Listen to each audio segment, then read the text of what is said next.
Okay, the next question is from James Carmichael on YouTube. He's talking about binge drinking. He said, Kevin, what do you think about this? I'm a binge drinker. I only drink once or twice a week, usually on Thursdays because I don't work on Fridays, and usually Fridays or Saturday night. I can't go out and have a sensible night if there is such a thing. I drink until I can't drink anymore. But I can go through the week without drinking. At all, apart from those days.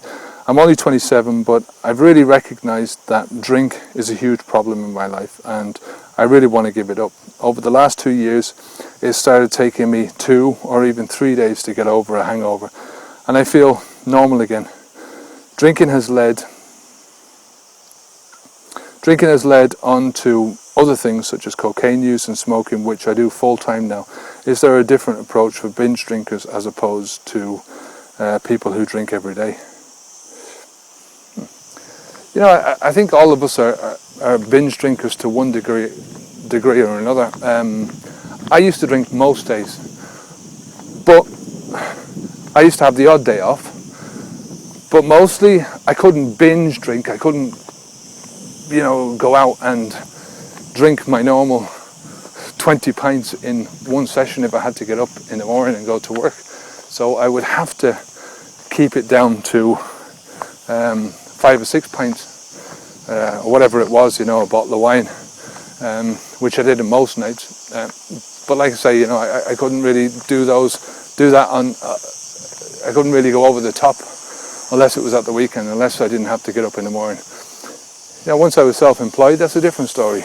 You can sort of, if you're in the mood for it, you can binge drink. I could binge drink, or I would binge drink, and I just wouldn't get up in the morning. I just wouldn't do any work in the morning, and there would be no consequences. And I think it all boils down to that. If there hadn't been consequences, when I'm talking about consequences, negative consequences, you're talking about the feeling that there's something wrong, that you're getting damage. Regardless of what damage is being done, if you don't perceive it, if you don't feel it, then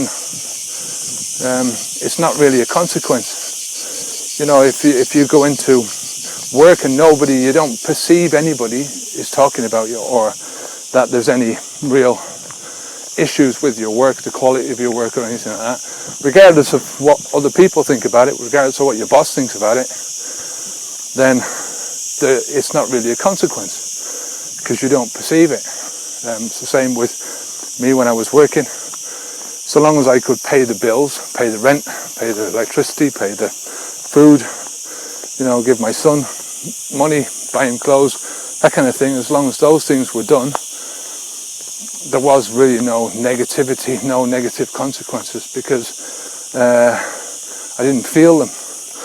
Although I might have always thought about, well, if I didn't drink, what could I do? That didn't matter. It's not really a consequence, it's only a thought, a quick thought that goes through your head. So the whole philosophy is based around what we perceive as being normal, and if getting back to normal is getting back to that stage where this is where I was. I was in a place where I would drink. I would get, have the urge to go out and use my drug of choice, which was alcohol. I would get my fix. I would go into the high, whatever it was. Then I would get the down. I would come down off it.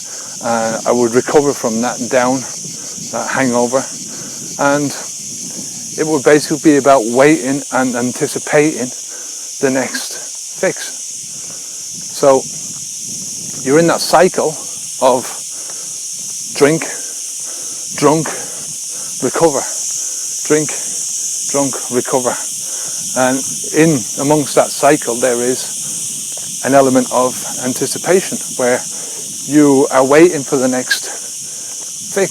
So you're all the time going around in this circle, and that has to cloud everything else. It's got to affect everything else in your life. There's no way that it can't. So if you don't have that cycle, and what are your successes going to be in life? How far what can you achieve in life if you get yourself off that horrible fucking cycle? That's what I'm trying to say. And again, like I said in the last video, if you're bored once you stop drinking, then it's your own fault. There's no reason to be bored. It's just you're making yourself bored by sitting around thinking about being bored. There's plenty of things. Life is full of things to do. We just are lazy because we choose most of the time to fill that boredom with drinking, or fill that gap with drinking. Do you know what I mean? Another thing is, you say, well, you drink, you started to take cocaine and you started to smoke. How many times have you heard this thing that marijuana is the gateway drug to everything else? If the reason why marijuana is illegal is because it leads to people taking other drugs. So, it might lead to speed or ecstasy or heroin, God forbid, And what bullshit is that? The gateway drugs are cigarettes and alcohol. It's always been the case that you're not allowed to buy cigarettes or alcohol before you're 18 years of age. Always, but not always, but always since I've been around anyway. I started smoking when I was 8 years of age. I had my first puff of a cigarette we bought from a little old lady down at the local shop who was selling separate cigarettes. Old fucking bitch, selling loose cigarettes to children. And these people should know better. But just for the profit, it comes down to that. She's an old drug dealer who's selling her wares to young kids. So the 18 legality thing, before you're 18 just doesn't mean a shit. And I was smoking properly and full time by the time I was 13. Full time. I had my first drinks when I was a young lad as well, maybe 13, I can't remember the exact age. But again, it was easy to get. If you want to get your hands on these things, you can get your hands on them. So for anyone to even suggest that it's marijuana is the gateway drug to everything else, it's just bullshit. It's cigarettes and alcohol are the two worst culprits. They lead to everything else. You'll find that any heroin addict has first started out using alcohol or nicotine. When it comes down to any drinking, I think, unless you're talking about guys who are drinking every day and are drinking all day and who are seriously in danger of quitting drinking, and that's maybe 5% of heavy drinkers are in that category.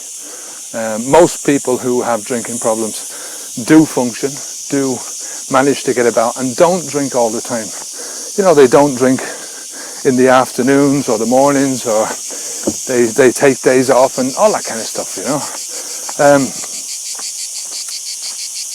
But what we have to do, the big thing is that quitting alcohol is the simple process of stopping, putting the alcohol inside your body, regardless of what level of alcohol use you're at. If you stop the alcohol use, stop the tap, so to speak, you cut off the source of the problem in the first place. Then you have to deal with your life without alcohol, but that's a different story. It's part of the same story, but you know where I'm coming from. It's if you don't put the alcohol in, you cannot get worse at it. You can only get better then, and you have to deal with stuff. And that is basically the problem with most people, is they're afraid to quit because they don't want to imagine what life is going to be like without that little tap. They have a problem with something, they can turn on the tap. They have boredom with something, they turn on the alcohol tap, and the boredom goes away. The problem goes away for a while. The anxiousness goes away. The shyness goes away.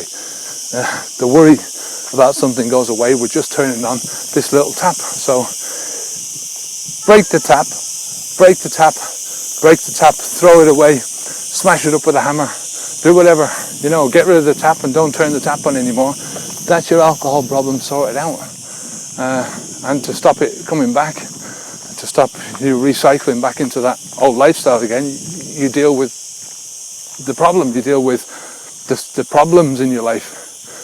The problems that are turning you to drink, the boredom, the anxiety, the shyness, and all that kind of stuff. You said that, over the last 2 years, it's down taking me 2 or even 3 days to get over the hangover and feeling normal again. And it's only since I've stopped drinking that, I've really understood what normalcy is, and that normalcy of in-between drinks was never there in the first place. It was just a complete and utter delusion. Because of that cycle of drunk and recovery. So in answer to your question, is there a different approach for binge drinkers as normal drinkers or long-term drinkers? Then for every different type of problem drinker, there is a different drinking problem. Everyone is unique. Everyone is different. Everyone's problem is going to have different elements to it, and it basically all boils down to the same thing. You turn off the alcohol tap,